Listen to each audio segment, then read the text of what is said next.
You're listening to the Quint's podcast.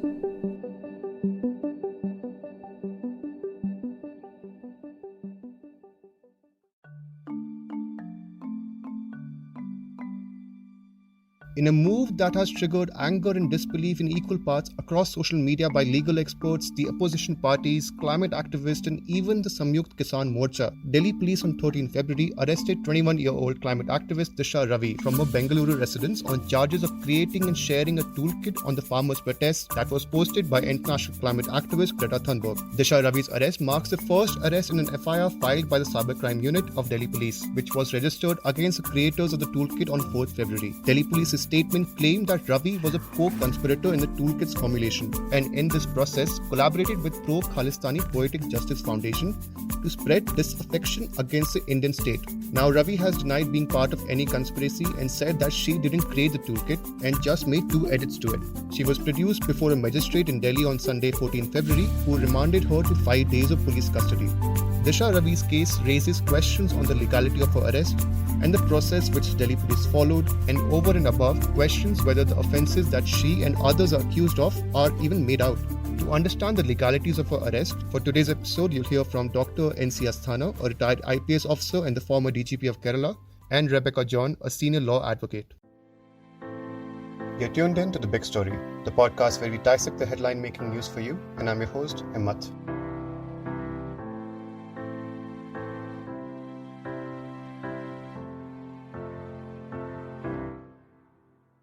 So who is Disha Ravi exactly, and what link does she have to Greta Thunberg?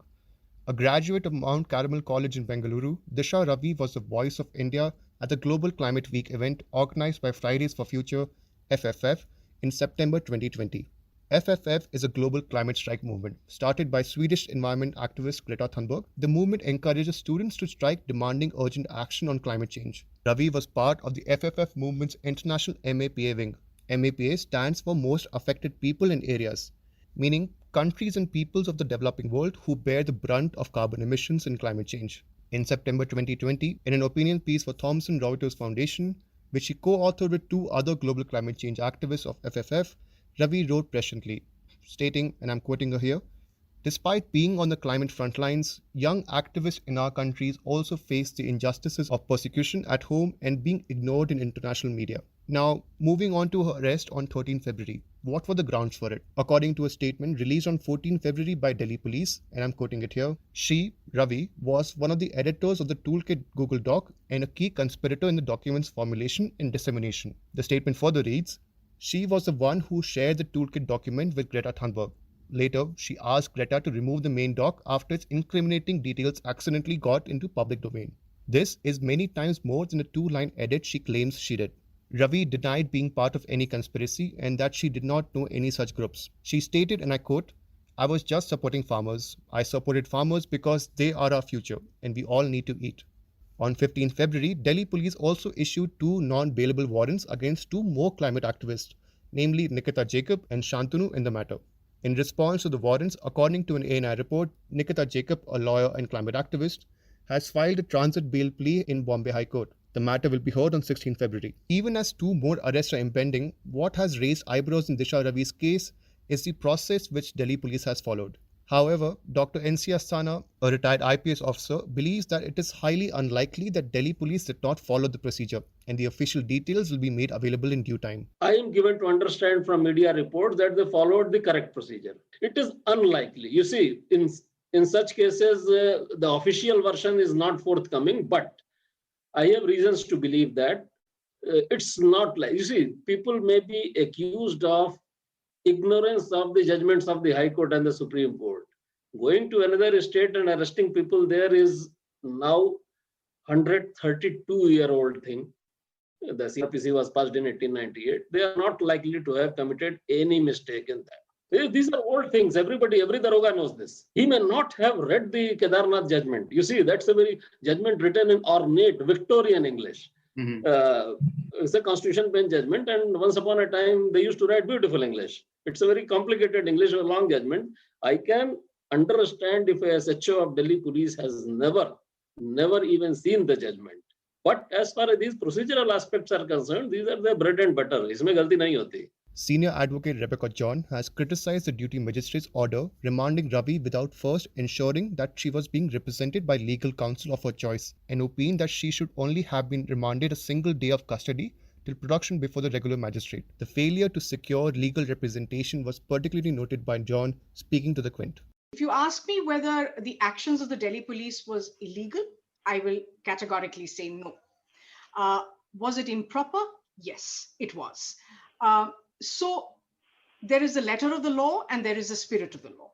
They have not violated the letter of the law by arresting her in Bangalore and bringing her here, because they did produce her before the magistrate within 24 hours. So they have not violated it. And the word transit remand appears nowhere in the Code of Criminal Procedure.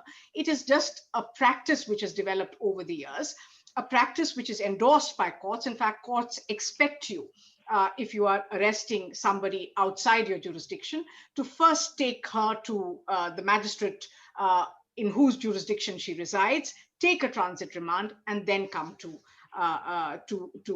Delhi or wherever else you are taking such a person. There was no reason why the Delhi police could not have produced her before the relevant magistrate in Bangalore. And in that, I would say it is in breach of the guidelines which the Delhi High Court, the division bench of the Delhi High Court itself issued in December 2019 in a case called Sandeep Kumar versus State, where the division bench of the Delhi High Court, in matters relating to outstation arrests, made certain very telling observations. And I'd like to read out the same to you. One, the arrested person must be given an opportunity to consult his lawyer before he's taken out of state.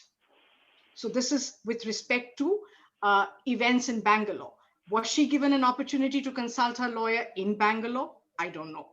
Two, endeavor should be made to obtain transit remand after producing the arrestee before the nearest magistrate, unless exigencies of the situation warrant otherwise.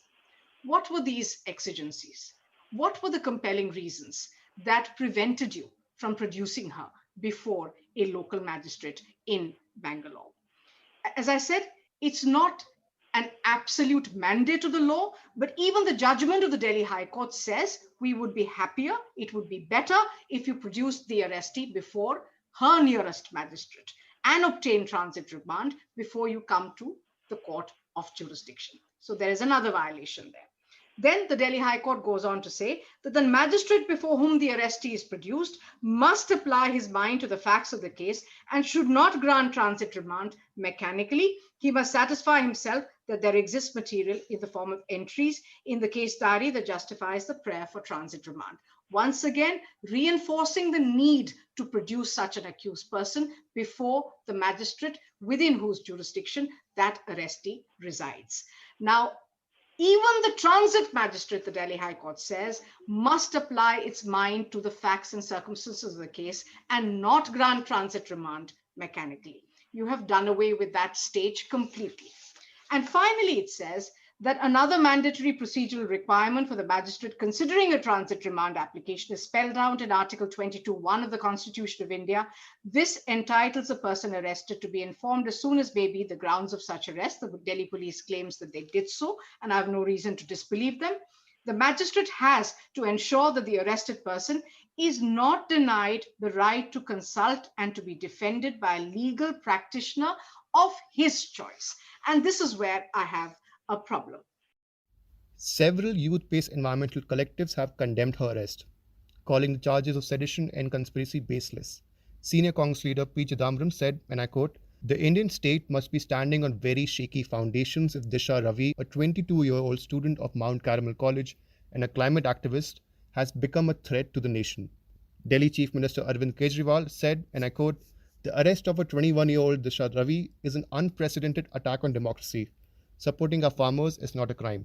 Even Shiv Sena's Priyanka Chaturvedi condemned Disha's arrest and said that the nation is stronger than the toolkit the young activist has been arrested for. Disha Ravi has been charged with conspiring to cause violence in the national capital for sedition under Section 124A of the IPC, want only giving provocation with intent to cause riot under Section 153, promoting enmity between different groups, Section 153A, and criminal conspiracy, that is Section 120B. Rebecca John weighs on the charges filed by Delhi police, particularly the issue of sedition. I'm not going to go into the specific facts of the case, but the law on sedition is very clear.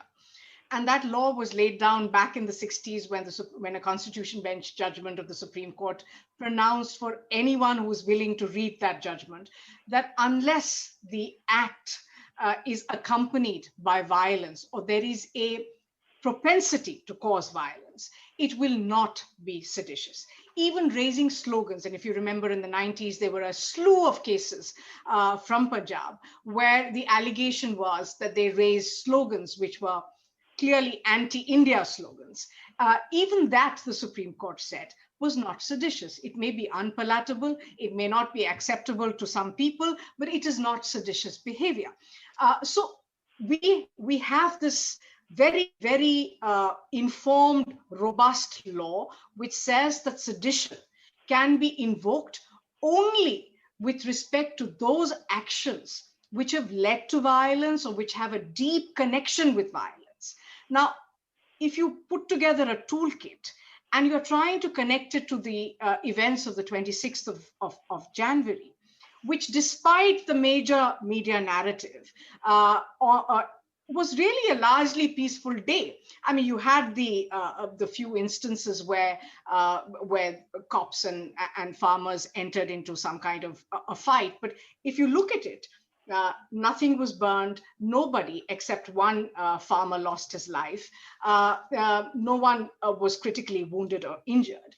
And in any case, what is the connection between the toolkit and what happened in Delhi on the 26th of January? Now, unless the police is going to find direct links to any acts of violence, I'm not sure whether this is sustainable in any way. Now, you can keep saying that they have links with some anti-national forces and people who are trying to, but that must be tangible. That must withstand judicial scrutiny. And I've seen case after case fall like 9 pins because all this grand pronouncements that is made during investigation doesn't add up as tangible evidence in court, and therefore people are never convicted.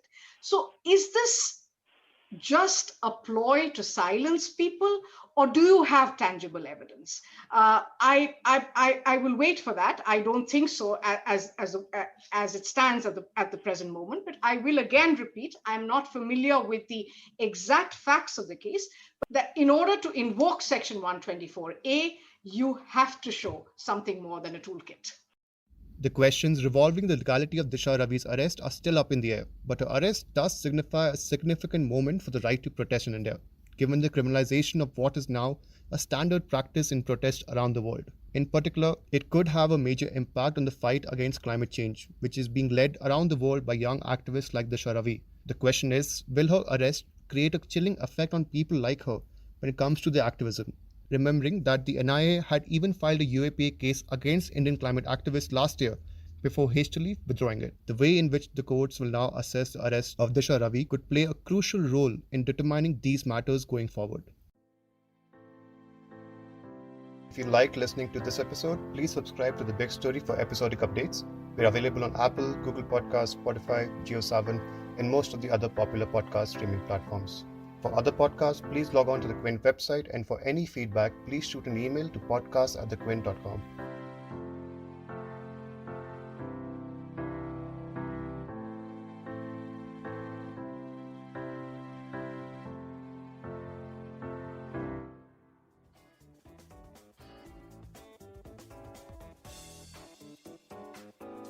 Thanks for listening.